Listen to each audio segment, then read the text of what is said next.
So next, as I said, அதோட இன்டென்சிட்டியோட distance எல்லாத்தையும் நம்ம கால்குலேட் பண்ண போகிறோம். திருப்பி I'll write it as okay, instead of writing like this, YDSC experiment, YDSC experiment calculation. Okay, so இந்த எக்ஸ்பெரிமெண்ட்டோட கேல்குலேஷன்ஸில் நம்ம பார்ப்போம். யூஸ்வலாக நான் சொன்ன மாதிரி தான், ரெண்டு ஸ்லிட், இது ஒரு ஸ்லிட், இது ஒரு ஸ்லிட். ஸ்லிட் நம்மளுக்கு ஸ்க்ரீன் இருக்குது, ஸ்க்ரீனோட டிஸ்டன்ஸ் வந்து கேபிட்டல் டி, ரெண்டு ஸ்லிட்டோட டிஸ்டன்ஸ் வந்து small D, slit 1, slit 2. So light வந்து ஸ்லிட்டில் வந்து இப்படி என்ட்ரு ஆகுது. ஓகே, ஸோ ஃபஸ்ட் ஆப்வியஸாக நம்மளுக்கு தெரியும், ஃபஸ்ட்டு லைட் வந்து என்னாகும், இந்த சென்ட்ரல் மேக்ஸிமாவில் ஃபார்ம் ஆகிடும். ஸோ சென்ட்ரல் மேக்ஸிமாவில் ஃபார்ம் ஆச்சுன்னா அதோட பாத் டிஃப்ரென்ஸ் வந்து 0 அப்படின்னு நமக்கு தெரியும். ஸோ நெக்ஸ்ட் இப்போ சப்போஸ் நான் என்ன பண்ணுறேன், ஒரு பாயிண்ட் பியை சூஸ் பண்ணுறேன் ஸ்க்ரீனில். ஸோ இந்த பாயிண்ட் பியில் கன்ஸ்ட்ரக்டிவ் ஃபார்ம் ஆகுமா டிஸ்ட்ரக்டிவ் ஃபார்ம் ஆகுமா அப்படின்ட்டு அனலைஸ் பண்ணலாம். ஓகே, ஸோ இந்த பாயிண்ட் பியில் என்ன ஆகும், இங்கேருந்து ஒரு light ray incident like this, இங்கேருந்து ஒரு light ray incident like this. So இப்போ இந்த ரெண்டு லைட் ரேவும் அப்போது இதுதான் வந்து என்னது சென்டர் பாயிண்ட். அதாவது இந்த லைன் தான் வந்து ஆங்கிளாக ஷிஃப்ட் ஆகிருக்கு, இந்த ஆங்கிள் தீட்டா அப்படின்னு எடுத்துக்கிறோம். ஸோ பாயிண்ட் பியில் நமக்கு ஏற்கனவே தெரியும், இதோட வேவ் லெங்க்த்தும் இதோட வேவ் லெங்க்த்தும் சேம் கிடையாது, இது கம்மி இது அதிகம். அப்போ இது ரெண்டுத்துக்கும் உள்ள பாத் டிஃப்ரென்ஸ் வந்து இது. ஸோ இது வந்து நம்ம டெல்டா, இதே நம்ம என்னென்னு சொல்கிறோம்னா ஆங்கிள் தீட்டா அப்படின்னு சொல்லிடுறோம். ஓகே, ஸோ இது ஆங்கிள் தீட்டா, இது ஆங்கிள் தீட்டா அப்படின்னு சொல்லிடுறோம். சரி, இந்த பாயிண்ட் பி வந்து சென்ட்ரல் மேக்ஸிமம்லேருந்து என்ன டிஸ்டன்ஸில் இருக்குது அப்படின்னா we can say that is at x distance அப்படின்னு நம்ம மென்ஷன் பண்ணிக்கலாம். ஓகே, ஸோ இப்போ நம்ம என்ன பண்ண போகிறோம்னா ஆங்கிள்ஸை கால்குலேட் பண்ண போகிறோம். அதாவது இந்த ஆங்கிளும் ஈக்குவல், ஏன்னா இந்த ஷிஃப்ட் ஆகக்கூடிய ஆங்கிள் தான் இந்த பாத் டிஃப்ரென்ஸ் ஆங்கிளாக இருக்க முடியும். ஓகே, ஸோ இப்போ என்ன பண்ண போகிறோம்னா ஃபர்ஸ்ட் வந்து இந்த ரெண்டு ஆங்கிளையும் ஈக்குவேட் பண்ணுவோம். First we can use this triangle. So S1 S2 இந்த பாயிண்ட்டை நான் Pன்னு வச்சுக்கலாம். ஓகே, ஆல்ரெடி கிவன் P, இது ஏன்னு வச்சுக்கலாம். இது ஒரு triangle. So triangle S1 S2 A, இந்த ட்ரையாங்கிளோட ஆங்கிள்ஸை முதல்ல எழுதிடலாம். ஸோ இந்த ஆங்கிள்ஸ் எல்லாமே ரொம்ப சின்னதாக இருக்கிறதுனால நம்ம என்ன பண்ணுவோம்னா tan theta is equal to sin theta is always negligible to theta. tan thetaவாக இருந்தாலும் சரி sin thetaவாக இருந்தாலும் சரி இது தீட்டான்னு தான் நம்ம எடுக்க போகிறோம். அதனால so you can equate angles. முதல்ல வந்து இப்போ இதை யூஸ் பண்ண போகிறோம். இது வந்து ஆல்ரெடி ஒரு பர்பெண்டிகுலர் லைன், ரைட்? ஸோ நான் என்ன பண்ண போகிறேன், இதை தான் நான் என்னென்னு சொல்கிறேன் பாத் டிஃப்ரென்ஸ் அப்படின்னு சொன்னோம். இந்த டைம் தான் பாத் டிஃப்ரென்ஸ். ஸோ இந்த தீட்டா ஈக்குவல் டு என்ன வரும், ஆப்போசிட் பை ஹைப்போட்டெனியூஸ். ஸோ நான் சைன் தீட்டா, இந்த ட்ரையாங்கிள் S1 S2 ஏக்கு சைன் தீட்டா அப்ளை பண்ணால் opposite by hypotenuse. So theta would be equal to opposite would be delta, hypotenuse would be D அப்படின்னு வரும். இது triangle S1 S2 A. Next என்ன பண்ண போகிறோம்னா இந்த ட்ரையாங்கிள் யூஸ் பண்ண போகிறோம். இந்த பாயிண்ட்டை Bன்னு வச்சுக்கலாம். ட்ரையாங்கிள் BP, இந்த பாயிண்ட்டை Cன்னு வச்சுக்கலாம். ஸோ நெக்ஸ்ட் என்ன பண்ண போகிறோம்னா ட்ரையாங்கிள் BPC, இந்த ஹோல் ட்ரையாங்கிள் யூஸ் பண்ண போகிறோம். அதுக்கு tan யூஸ் பண்ணலாம். ஸோ tan யூஸ் பண்ணாலும் ஆப்போசிட் பை அட்ஜசன்ட். ஸோ அது என்ன வரும், theta would be equal to opposite என்ன, that would be x, adjacent என்ன, that would be D. So இந்த ரெண்டு தீட்டாவையும் நம்ம என்ன பண்ணலாம்னா ஈக்குவேட் பண்ணலாம். ஸோ இந்த ட்ரையாங்கிள்னால வந்து தீட்டா, இந்த ட்ரையாங்கிள் வந்து தீட்டா. அப்போ என்ன, delta by D would be equal to x by t அப்படின்னு வரும், கரெக்ட்? ஸோ அப்போ இந்த சிம்பிளிஃபை பண்ணால் என்ன கிடைக்கும்னா delta would be equal to dx by capital D. So this is a very very important equation. இதை வச்சு இந்த மாடலை வச்சு எந்த சம் வேணால் நம்ம சால்வ் பண்ணலாம். ஸோ இந்த ஈக்குவேஷனை நம்ம ஞாபகம் வச்சுக்கணும், delta equal to dx by D. இப்போ அந்த பாயிண்ட் பியில் கன்ஸ்ட்ரக்டிவாக இருக்கணும்னா என்ன கண்டிஷன் வேணும், டிஸ்ட்ரக்டிவாக இருக்கணும்னா என்ன கண்டிஷன் வேணும் அப்படின்னு நம்ம பார்க்கலாம். First we'll write that constructive. You can write at point P, at point P for constructive. So அந்த பாயிண்ட் பியில் கன்ஸ்ட்ரக்டிவாக இருக்கணும் அப்படின்னா என்ன பண்ணணும்? ஸோ ஓகே, நம்ம ஆல்ரெடி பார்த்து டிஃப்ரென்ஸோட ஈக்குவேஷன் தெரியும், delta equal to dx by capital T, கரெக்டா? So delta equal to dx by t. So கன்ஸ்ட்ரக்டிவாக இருக்கணும் அப்படின்னா நமக்கு ஏற்கனவே பார்த்து டிஃப்ரென்ஸோட ஃபார்முலா தெரியும். கன்ஸ்ட்ரக்டிவாக இருக்கணும்னா பார்த்து difference must be n into லாம்டாவாக இருக்கணும் இல்லையா? ஸோ அப்போ இதை தூக்கிட்டு போயிட்டு இங்கே யூஸ் பண்ணணும்னா என்ன கிடைக்கும், we will get n lambda would be equal to dx by d. So அப்போ என்ன கிடைக்கும், x would be equal to n lambda d by small d. So இதான் வந்து என்னது, distance of the nth bright fringe from the central maxima. Okay, so இது என்ன சொல்லலாம், I can write it here, distance of the nth bright fringe. நான் ஏற்கனவே சொன்னேன் constructive bright fringe, destructive dark fringe. So this is the distance of the nth bright fringe from the central maxima. Okay, this is constructive. அதுவே இது 1 எடுத்துக்கலாம். அதுவே டிஸ்ட்ரக்டிவா இருக்கணும் அப்படினா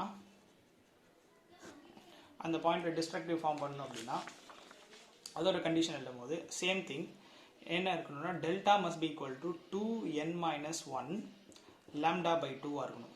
இதான் வந்து டிஸ்ட்ரக்டிவா இருக்கணும்னா அதோட path difference condition. Okay, so நான் இங்கே n minus 1 0 ஸ்டார்ட் பண்ணேன்னா n must be start from 1 2 3 and so on. So 2n minus 1 by lambda by 2. So இப்போ இதை எடுத்துகிட்டு போயிட்டு அதே மாதிரி இந்த ஈக்குவேஷனில் போட்டோன்னா என்ன கிடைக்கும்? So that will be 2n minus 1 lambda by 2 would be equal to dx by capital D. So x would be equal to around 2n minus 1 d lambda. Okay, so x equal to divided by 2d. So this is the distance of the nth dark fringe from the central maxima. Okay, so you can write it distance of the nth dark fringe from central maxima. Okay, so this is central maxima. So அந்த பாயிண்ட்ல கன்ஸ்ட்ரக்டிவா இருக்கணும்னா equation நம்ம எழுதியாச்சு, டிஸ்ட்ரக்டிவா இருக்கணும்னாலும் equation எழுதியாச்சு. அந்த point P ல intensity calculate பண்ணனும் அப்படினா we can calculate that also.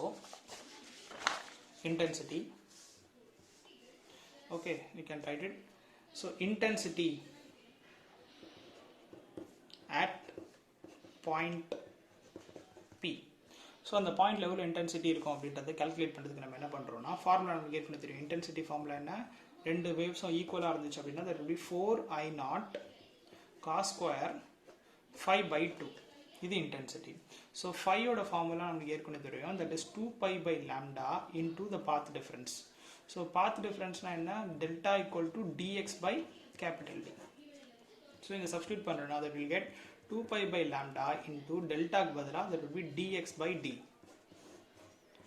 So அப்ப intensity at point P என்ன வரும்? I would be equal to 4I0 cos square 2 pi by lambda into dx by capital D. So that would be the intensity at the point P. Okay, so இதையே நம்ம என்ன பண்ணலாம் ஞாபகம் வச்சுக்கலாம். So இதுல இருந்து மூணு விஷயம் நம்ம கால்குலேட் பண்ண முடியும்.